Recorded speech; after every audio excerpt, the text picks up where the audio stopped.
مرسی T V, پیغام رحمت۔ موت کی تیاری کا مطلب کیا ہے؟ یہ نہیں ہے کہ ہم موت یہ ورد کرتے بیٹھیں۔ موت کی تیاری کا مطلب ہے کہ مرنے کے بعد کے جو واقعات، حالات ہوں گے، اس کے لیے ہم کتنے اپنے آپ کو تیار رکھے ہوئے ہیں۔ یعنی حساب و کتاب، اعمال کی پیشی اور اللہ رب العالمین کے سامنے ہماری حضوری، اور اس کے بعد میں ہم سے سوال جواب اور اللہ تعالیٰ کی طرف سے جو فیصلہ ہوگا، اس مرحلے کے لیے تیاری۔ جیسے قرآن مجید میں کہا گیا، یا ایھا الذین آمنوا اتقوا اللہ ولتنظر نفس ما قدمت لغد واتقوا اللہ۔ یہ بہت ہی اہم آیت ہے، سورہ حشر کی آیت نمبر 18۔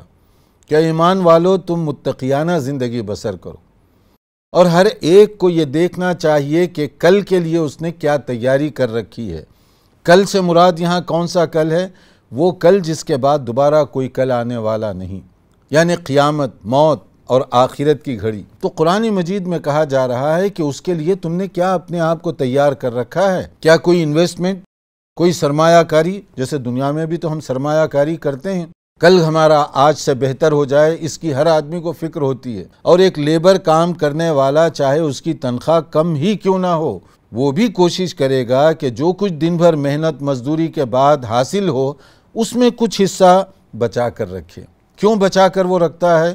کل کام آ سکتا ہے، ایمرجنسی میں کام آ سکتا ہے، ہنگامی ضرورت پر کام آ سکتا ہے۔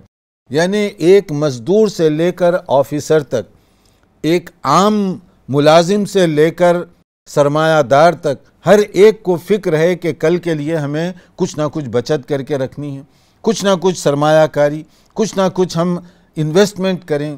تو قرآن میں کہا گیا کہ اس کل کی بھی فکر کرو جس کے بعد کوئی کل آنے والا نہیں ہے۔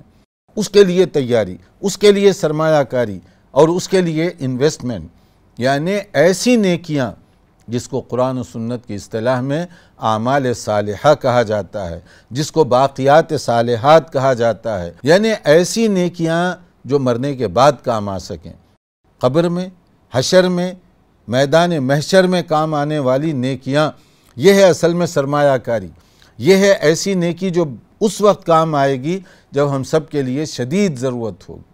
اس کے لیے ہمیں پریپریشن، تیاری کی ضرورت ہے۔ مرسی ٹی وی کے مزید ویڈیوز کے لیے ہمارے چینل کو سبسکرائب کریں اور بیل آئیکن کو کلک کرنا نہ بھولیں۔ جزاک اللہ خیر۔